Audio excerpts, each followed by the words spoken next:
Hey, what's going on, guys? My name is Alex. I am a cinematographer, DP, cam op based in New Jersey in the USA.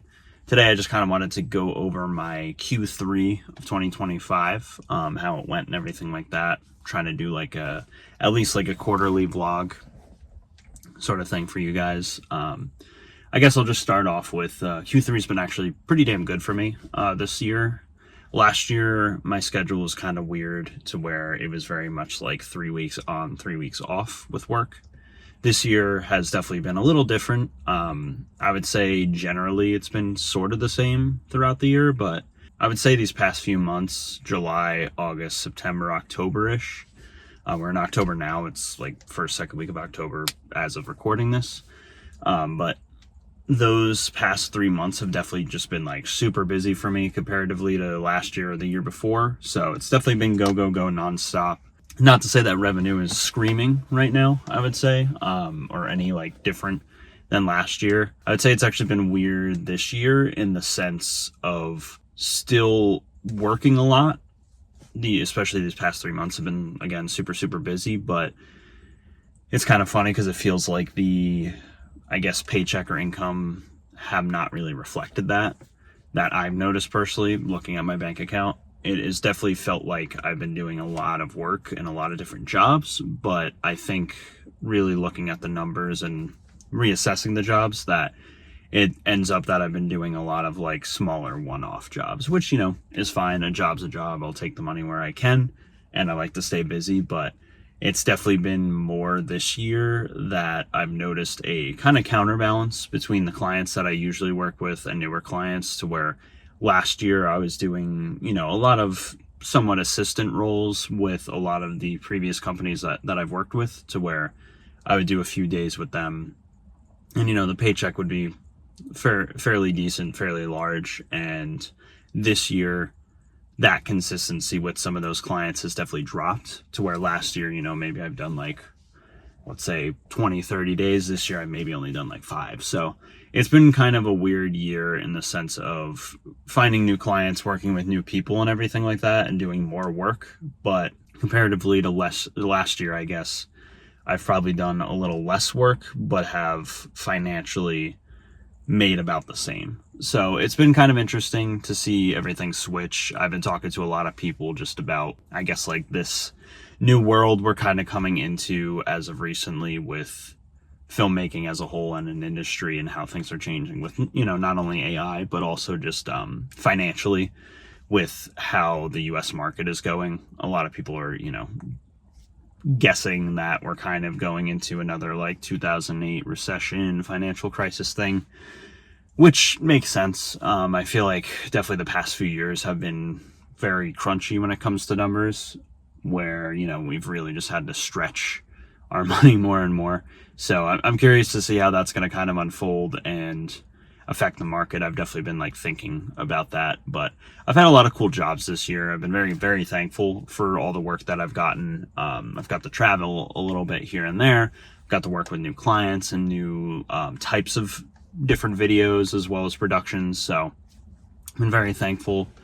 The transition to being more of a cam op DP has relatively, I'd say, been successful. I haven't been shooting, as much as I'd like, but I've definitely increased the amount of jobs that I've been actually shooting rather than assisting. So it's been very good in that sense, that I've been able to maybe not full on transition, but I've been doing a lot more work to where I can bring out my FX6 and shoot and, have my name on that project as the person that helped bring it to life in a more hands-on sense, rather than just assisting as a first AC or a camera PA. So very thankful for the work that I've gotten this year.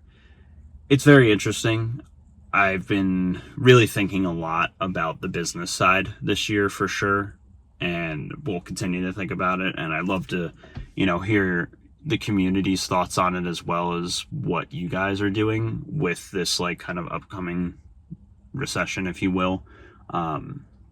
What your guys' business strategies and everything like that are going into it, in the sense of like, I've definitely been looking at and instilling some new rules for myself with like retirement and stuff like that. I set up like a Roth IRA and I've started, putting money into that. But looking at more of like the business side and how to keep the business afloat, what are some longevity strats, and really just looking into like, I guess just like business 101 and tips. I've been talking to a few people about like colleges and stuff that they've gone to, just in, passing conversation. And the one thing that I kind of kept bringing up and really thinking about is like, man, and the one thing that I wish I did when I was in school, and take this as a grain of salt or maybe some advice if you're in school right now, is like, I went to school for production. When I went, the program was not, it was established, but it was definitely like years behind a lot of other schools. So when I got in, I was doing like freelance work technically before I even got to school. So I felt very ahead of everyone else in the class and the program and everything like that. So it didn't really do much for me in the sense of like educational nourishment. But the one thing that I do wish that I could change going back, that I think would have really helped, especially with what I'm kind of ending up doing now, is taking some business classes, even if it's just like a basic intro to business. I think it would have been very, very helpful. I think now you can kind of really get a lot of that knowledge off of, maybe like LinkedIn Learning or YouTube videos, if you wanted to go down that route, paying for classes online, stuff like that. You don't have to go to college for that. But I definitely think looking back on it, that would have been a beneficial class or two to take when it comes to running a video production business, because now I'm kind of in this place of just learning how this stuff all works, right?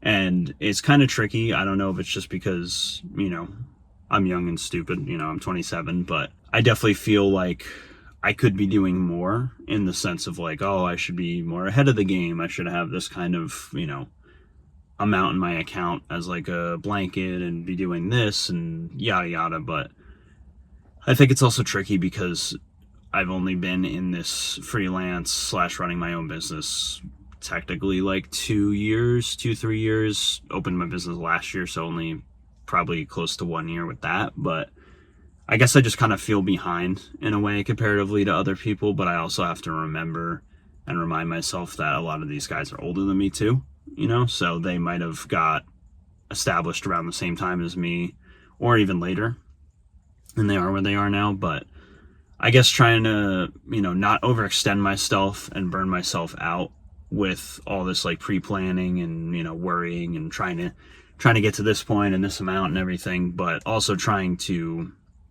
accelerate my business and be as successful as I possibly can as soon as I can. But as we all know, with the market out there and everything, and the buying power of the dollar, and just like how society's been going lately these past few years, it's hard to do that. I've wanted to make investments and do this and that and have this like emergency fund and stuff like that, to where it's like, even getting to the point of having an emergency fund just for me and my family to have, 6 months to fall back on, for example, that a lot of these people talk about out there, before going freelance full-time. That to say, I'm not technically freelance full-time. I have a part-time job as well to fall back on, but relatively speaking, they say before you go freelance full-time, you should have 6 months to fall back on, right? But really thinking about that and what I've been doing with the freelance and part-time stuff, what I've been making per month here and there, even with just like working my butt off and trying to do as much work as possible and save as much money as possible, like, it's really, really hard to get to that point of having that kind of backup, right? To where cost of living, at least where I'm at, by New York City, so cost of living is fairly expensive. With the monthly bills and everything, when it boils down to, it's like, it's very, very hard to have really even any extra to put towards an emergency fund. So it's been difficult. There's these like go-to rules that, everyone follows with, if you follow investment people online, or, you talk to anyone who's, been around the block, they always say like, oh, make sure your debt's paid off before you invest and everything like that. But it just seems kind of outdated thinking that way now, to where obviously, I have some debt that I'm still paying off and working on, and, I've been very meticulous about that, and, I definitely want to like get it off my plate as much as possible. But it just feels like, being in the market that we are now, we really don't have much of a choice when it comes to investing and everything like that, to where like you really do have to pick your battles and where you want to put your money towards, but also like it feels very pressurized in the sense of, if I don't start investing my money now, like it's really going to screw me over later in life, right? So it's like, even if I put $10 a month towards something, like that's better than nothing, right? So it's like very tricky in the sense to follow this general rule of like, oh, pay off all your debts and then you can start investing, right? Because realistically, like the way the US works is keeping people in debt as long as you can, right? Like that's just the business model. That's how it's always been, and it's increasing to be. So just thinking about it from a realistic perspective of like my situation, for example, like we're trying to move out next year. Both of our cars are pretty old, so you know we're gonna have to get new cars sometime in the future. So it's like realistically trying to pay off this debt and, you know, get to a better place to where we have no debt, we're able to save and invest and everything like that. But realistically, we have things coming up in life that are going to put us back into debt, right? So it's like, as much as you could try to dig yourself out of this hole, you know, there are times where you might get out, but there's always going to be stuff looming around the corner that might put you back in that place. So I guess the broad statement I'm trying to make here is that it's like, where do you draw this line of like, okay, I need to prioritize paying off debt, don't even worry about investments, but you know, I could be realistically paying off debt for the rest of my life. So it's like, do I just not invest ever and just worry about paying debt that just keeps piling on because of life, you know, especially with, you know, rates and pay not very much increasing with how the world's going and budgeting and everything like that. So it's kind of a tricky place to be in. It's a lot that I've been thinking about when it comes to running the business and financially, how to make myself, I guess, more successful as not only a business person or a business, but also as an individual and someone who has a family. So just trying to find new and interesting ways to invest my money while also paying off as much debt as possible. You know, it's definitely tricky out there, and I'd love to hear, you know, some thoughts of some of you younger guys as well out there, either close to my age or even younger, and kind of like what your thoughts are, because I think it's a different playing ground now when it comes to comparing to some of the older generation guys, to where it's like, obviously there was like the 2008 crisis and everything like that, but I think we're just in a very interesting time when it comes to buying power, the debt crisis and everything like that, to where it's like hard to say exactly what the right moves are nowadays when it comes to saving, paying off debt, etc. So just in a weird spot of just like trying to figure out, you know, what is the best practice, right? Of like divvying up my bills and expenses and stuff, and just figuring out like paying off the debt while also trying to invest at the same time. So I'd love to kind of hear what you guys think, what your guys' plan of action is. Hopefully this video is kind of helpful. This is more like a brain dump for me, but hopefully you enjoyed the B-roll and stuff. I did a lot of cool jobs, like I said, so I got to fly a little bit, work with some new clients and work on some new subject matters. So very thankful for all the work that's come through. I'm curious to see how Q4 goes. I'm hoping that, you know, stay busy through the rest of the year. You know, inevitably it's going to slow down, but hoping it stays up with the amount of workflow as much as possible before that happens. But thanks for watching.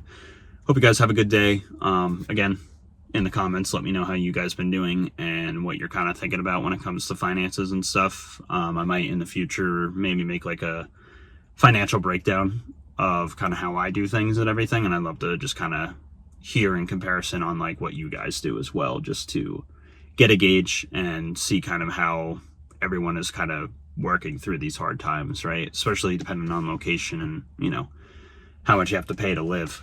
So I think it'd be a good, cool social experiment to just kind of see everyone's varying opinions and, you know, aspects of like how life is treating everyone and what everyone is planning on doing to, you know, make sure we get through these tough times. So hope you guys enjoyed the video, and I'll see you on the next one.